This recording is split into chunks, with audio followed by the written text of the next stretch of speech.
Hello, this is Jo Naughton. Thank you for watching today.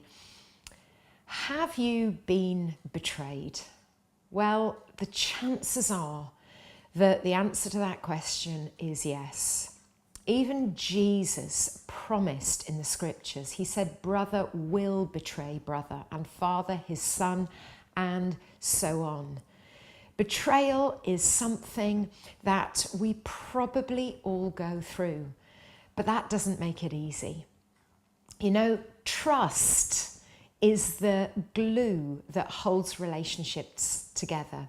When we trust someone, we feel we can relax around them. We feel that we can rely on them to treat us right, to do what we would do to them.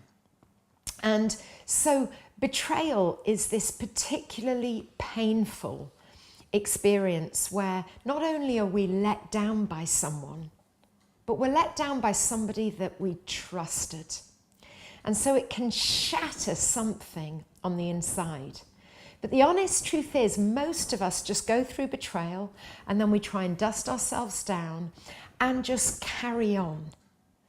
But normally, with a number of things going on the inside, number one, we're wounded. We may forgive, but we're still carrying the pain. And very often we end up with some sort of trust issues. For example, if a prayer partner broke your confidence, you may end up thinking, well, I don't want to have any of these prayer partners in the future. If a teacher let you down, you can end up mistrusting all educators. If a pastor wounded you, then you can end up feeling very wary of ministers. And so the enemy can use betrayal to cause us to shut down. And we can end up closing our hearts towards some of the very people that God wants to use to help us to fulfill our purpose. So you see, we have to allow God to heal our hearts when we've been betrayed. You know, there are a couple of steps that are so important. Number one, of course, we need to forgive. We need to forgive those who have betrayed us. But number two, we have to ask God to heal our hearts. We have to pour out our pain in his presence. But number three, we need to choose to trust again. Have you ever noticed that in the Psalms, we see David again and again saying, I put my trust in you. Look, I have been betrayed so many times. Will I be betrayed again? Of course I will. But let me tell you what I do, because I believe it will help you. You know, if a leader in my ministry betrays me and hurts me, then I go to God.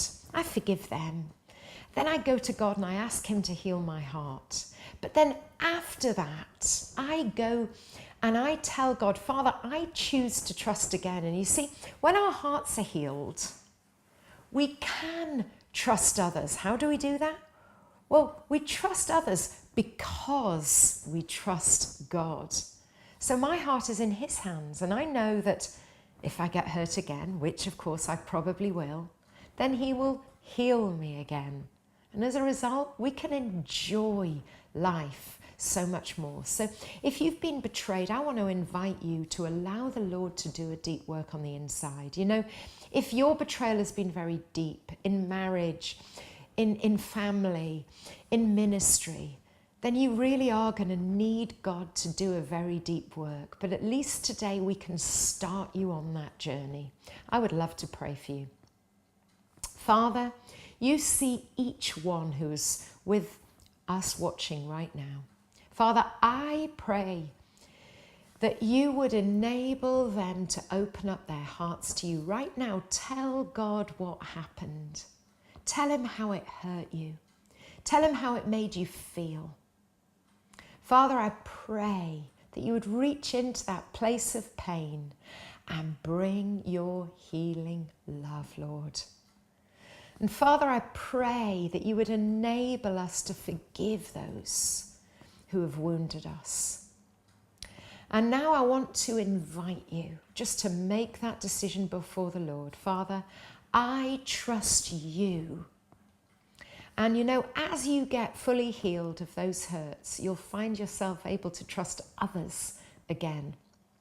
I want to remind you, healing is not a one-time encounter. It is a lifelong journey. So get hold of our books, come along to our events. Do you know what? I invite you to come on the Healed for Life journey and stay on it, because God's going to do something great. God bless you. Thank you for joining me, and I'll see you again soon.